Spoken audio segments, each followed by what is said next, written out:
The story for today comes from the Reddit user called Clover8. I disregarded my employee's fear of the CCTV footage she'd found. She hasn't come to work in a week and I'm starting to get worried. I am the manager of one of the largest banks in my city. It's stressful to take care of such a large establishment, but I get the job done. Here's a bit of a background for the situation I'm in. Or, as I had learned once I'd driven to the establishment like a madman, an attempted robbery. Nothing was stolen thanks to the security guards, who chased the robbers off. But none of the three criminals were recognized. Witnesses described them and pictures of each were drawn by professionals, but it wasn't enough. With the help of some security, we began to compile clips of the security cameras littered around the building. And boy, did we find a lot. Not only was there footage of the criminals in the building, but their faces could be seen multiple times. By last week, the footage was ready to send over to the police. Justice would finally be served to those damn criminals. But before we could send anything, one of the security guards approached me. Marie, one of my quietest employees who patrolled the inside bank's perimeter during the nighttime.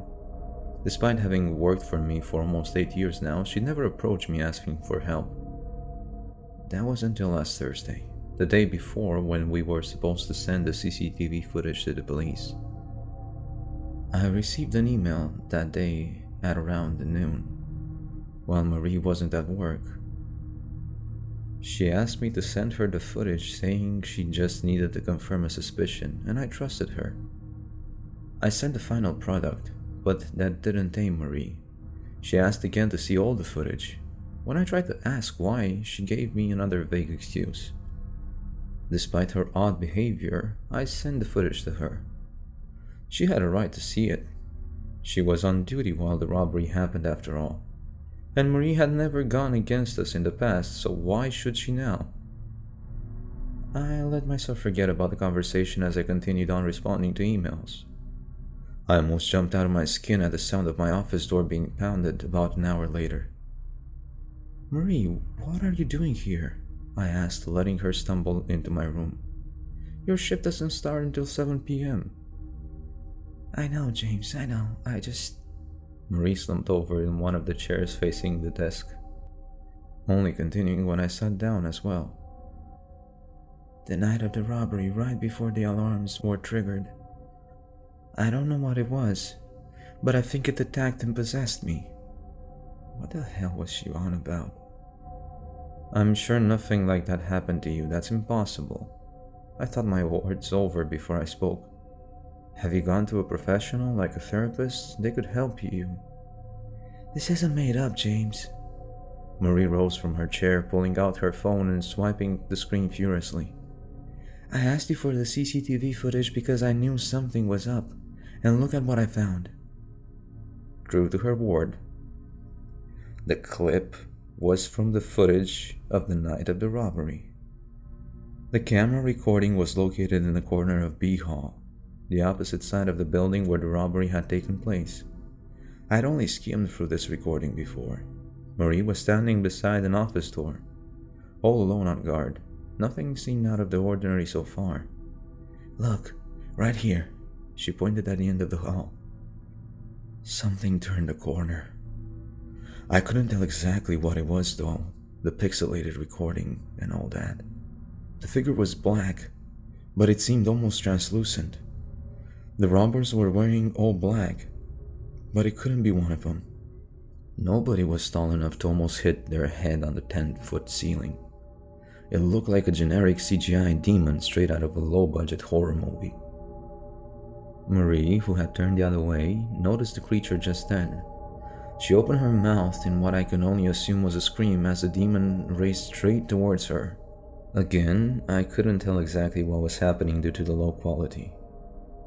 But the demon was gone all of a sudden, and Marie was slumped over the floor, spazzing out. One of the alarms overhead began to shine red. The robbers had just broken in. The clip ended and Marie took her phone back.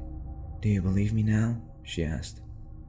"I don't know what that thing was, but it must have possessed me, and is going to do it again. You have to investigate this. I can't launch an investigation just on a strange clip that you showed me. This doesn't prove anything. You were probably just imagining things. Like I said, you should seek professional help. Do you have a history with seizures? Marie stormed out of my office right there and then. I could have probably let her down more easily, but what else was I supposed to say? I work at a bank. I'm a manager, not a ghostbuster. And that clip had been probably corrupted to some extent, which would explain that demon. Marie needed to get hold of herself. That was just a couple of days ago. I haven't seen her since. She hadn't even tried to say she wouldn't be coming in. News of Marie's disappearance has spread. Her face appeared every time I turned on my phone. Did I upset her that much that she would just up and leave like this? Was a demon really possessing her? I found the same clip on the footage, and I've been thinking of sending it to the police with the robbery footage.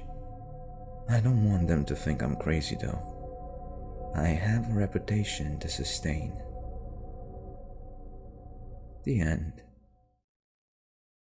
The guy's an asshole. Really? I would have sent it. This has been Grey Stories.